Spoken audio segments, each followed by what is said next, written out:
जीवन में हम सब सफल होना चाहते हैं, किंतु सफलता अगर तुक्के से नहीं मिली है तो उसकी बहुत लंबी यात्रा होती है, बहुत भारी कीमत चुकानी होती है। अच्छा, नया आदमी सोचता है कि यार क्या है, तो ऐसे ही है, लेकिन उसके पीछे की लंबी संघर्ष यात्रा का अपना मूल्य है। और इसलिए जीवन में सबसे ज्यादा सफल लोग वो होंगे जिनमें सबसे ज्यादा धैर्य था और धैर्य के साथ लगन थी कि एक दिन आएगा जरूर, अपना टाइम आएगा, अपन का टाइम आएगा, कभी ना कभी तो आएगा ही आएगा, ठीक है। पर उसके लिए लगातार मेहनत लगातार करनी है, धैर्य रखना है, छटपटाना नहीं है। और इसलिए मैं कई बार आप लोगों से कहता हूँ क्लास में भी, आईएएस बनने में वही सफल होगा जिसके अंदर परसेवरेंस होगी। इंटेलिजेंस थोड़ी कम चल जाएगी, EQ EI थोड़ा कम चल जाएगा, परसेवरेंस कम है तो नहीं बन पाएंगे। और जो लोग हर महीने एक रात को अचानक उछलते हैं आईएएस बनने के लिए, कुकर की भाप भर गई, ढक्कन की तरह उड़े अचानक, आईएएस बनना है, आज ही रात को बनना है आईएएस, और उसके बाद अमानवीय टाइम टेबल बनाते हैं अपना, जो 4 घंटे चलते चलते दम तोड़ देता है।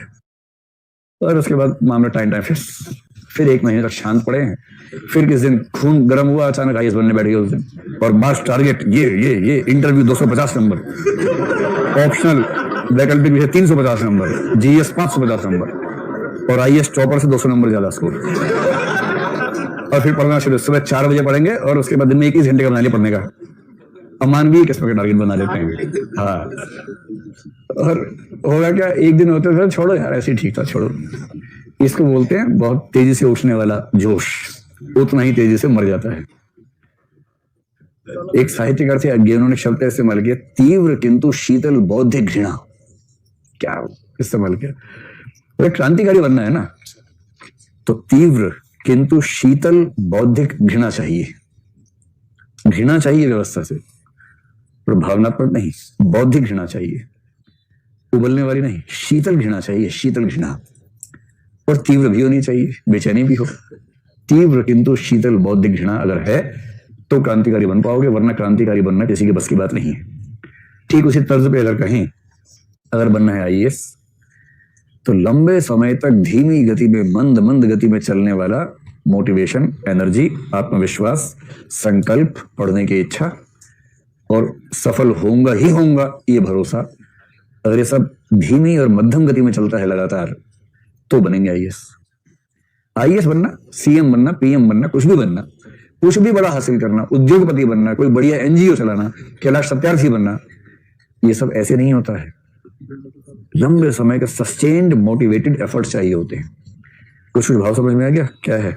अब इन सबको समझते हैं क्या क्या होता है। तो अगर कोई आपसे पूछे कि सफल होने के लिए कौन सी 2 चीजें चाहिए जीवन में, या एक चाहिए, परसेवरेंस, परसेवरेंस में बाकी सब शामिल हो जाएगा। शानदार इंसान बनने के लिए क्या चाहिए? इंटेग्रिटी। सफल इंसान बनने के लिए परसेवरेंस। कायदे की बात करने के लिए ऑब्जेक्टिविटी चाहिए। ये हो गया deadly combination, objectivity, integrity, Perseverance. अगर ये 3 चीजें आ गई तो उसके बाद कोई माइकल लाल आपको बड़ा इंसान बनने से रोक नहीं पाएगा, क्योंकि ये 3 गुण एक किले की तरह आपकी रक्षा करेंगे। धैर्य। धैर्य क्या होता है? देखो, धैर्य का मतलब सिंपल क्या होता है, धैर्य का संबंध है टाइम से, समय से। सही समय का इंतजार करने की क्षमता, सरलतम भाषा में कहूं, सही समय तक इंतजार करने की क्षमता। इसे टाइम फैक्टर बहुत काम आता है, समय। अच्छा, सही समय तक इंतजार करना है, ये कब कब जीवन में आ सकता है? 2 स्थितियों में आ सकता है।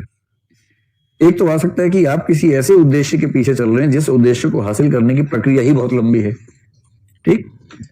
तो एक तो हो सकता है दूरगामी उद्देश्य,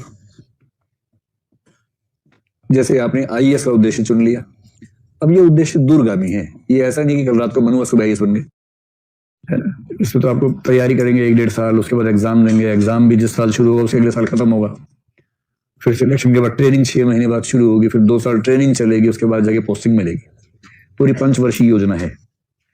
पहले बार में सफल होंगे तो 5 वर्षीय योजना है। तैयारी शुरू करने से अपनी फील्ड में जॉब में जाने तक का समय 5 साल का समय मिनिमम है इसमें। मैं ट्रेनिंग के 2 साल मिला के बोल रहा हूँ इसमें। पहली बार में सिलेक्शन होने की संभावना आपको पता है बहुत ज्यादा नहीं होती है, रेयर ही है। यानी कि समय और चाहिए, तो पेशेंस चाहिए। और दूसरा धैर्य कब चाहिए? कठिन समय में चाहिए।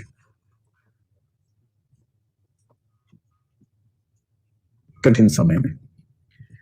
अगर इन दोनों बातों को मिला के कह दिया जाए, किसी दूरगामी उद्देश्य की प्रक्रिया में या किसी कठिन समय में सही समय का इंतजार करने की क्षमता को धैर्य कहते हैं।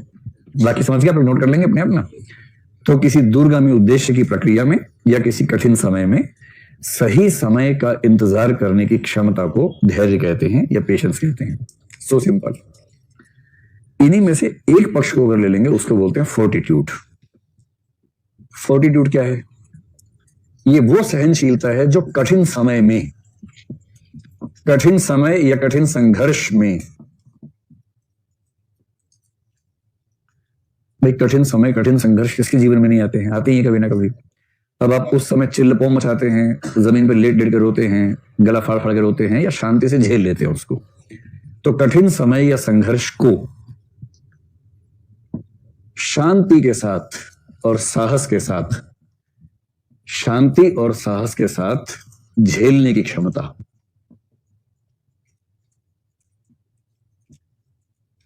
इस समय राहुल गांधी को कौन सा मूल्य चाहिए सबसे ज्यादा?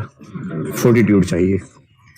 उनको लगता है मेरे ही समय में मोदी का आ गया, तो ये तब देख लेते ये आदमी इसी टाइम पैदा होना था, ऐसा मन में आता होगा। और दिल्ली के इलेक्शन के समय मोदी जी को लगता होगा कि केजरीवाल इसी समय काहे पैदा हो गया, पूरे भारत में हमारा अश्वमेध ये घोड़ा दौड़ रहा है आराम से, यहीं आके फंस जाता है बार बार।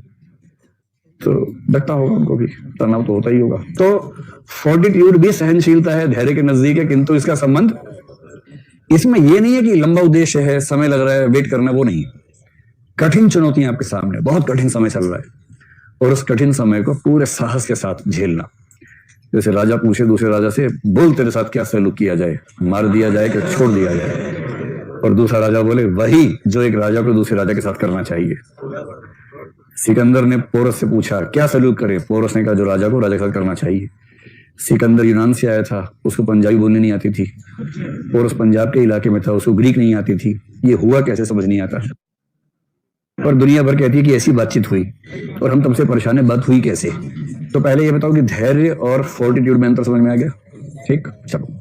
वो जो शेर था ना, तुमने मेरा कांटों भरा बिस्तर नहीं देखा, वो इस पे अप्लाई होता है फोर्टिट्यूड पर, कि मैंने बहुत कठिन संघर्षों को झेला है सीने पर तमगे की तरह, इसलिए उसका महत्व जो है वो फोर्टिट्यूड है। चलो अब आ जाओ परसिस्टेंस पे। लो तो धैर्य में होता है केवल समय का इंतजार करना। इंतजार करो, इंतजार करो, इंतजार इंतजार इंतजार करो, यह है धैर्य। ठीक, जैसे कोई बच्चा है 19 साल का, शादी करने को बेकरार हो रहा है, वैसे पेरेंट्स क्या बोलेंगे?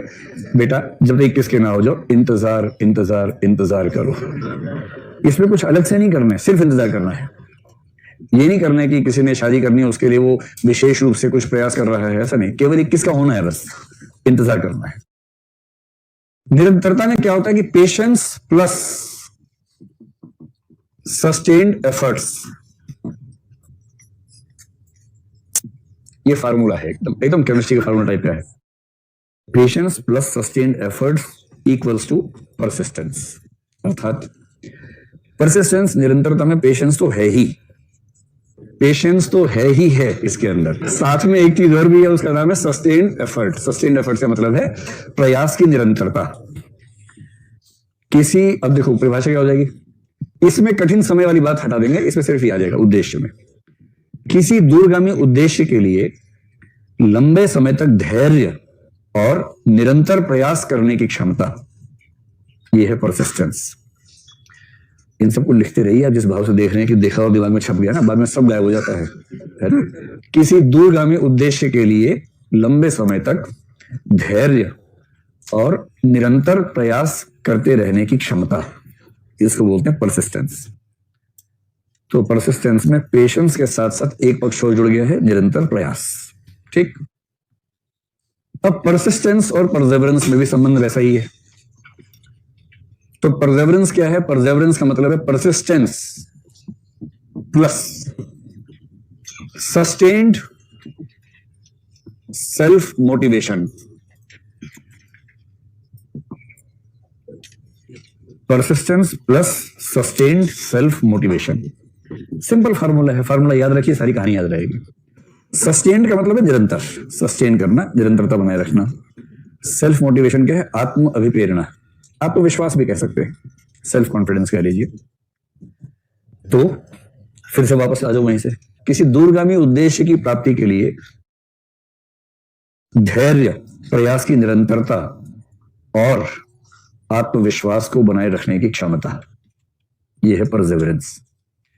तो परसेवरेंस और परसिस्टेंस लगभग जुड़वा बहने हैं, नॉन आइडेंटिकल ट्विन्स हैं, थोड़ा बहुत अंतर इनके बीच में है, मोटे तौर पर बात एक जैसी है, इनमें बहुत अंतर नहीं है। अच्छा लगा? फिर से बोल दें, लीजिए इरशाद, फिर सुनिए आप इसको, सुनिए। ये कहा है किसी दूरगामी उद्देश्य के लिए लंबे समय तक धैर्य, निरंतर प्रयास तथा आत्मविश्वास बनाए रखने की क्षमता को लगन कहते हैं। अब एक शब्द है डिटर्मिनेशन। डिटर्मिनेशन क्या है? और यदि डिटर्मिनेशन को जोड़ना हो इनमें से किसी से, किससे जोड़ेंगे? तो मेरे ख्याल से हम ये कह सकते हैं कि डिटर्मिनेशन जो है, अगर एक वाक्य में कहूं, डिटर्मिनेशन एक मानसिक स्थिति है जो व्यवहार में आती है तो परसिस्टेंस बन के आती है।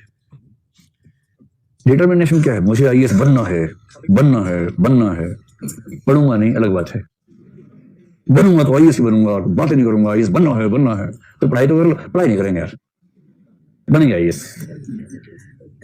डिटर्मिनेशन वाला व्यक्ति सामान्यतः प्रयास भी करेगा। तो परसेवरेंस या परसिस्टेंस है, परसिस्टेंस जो है इसका जो मानसिक हिस्सा है वो है डिटर्मिनेशन।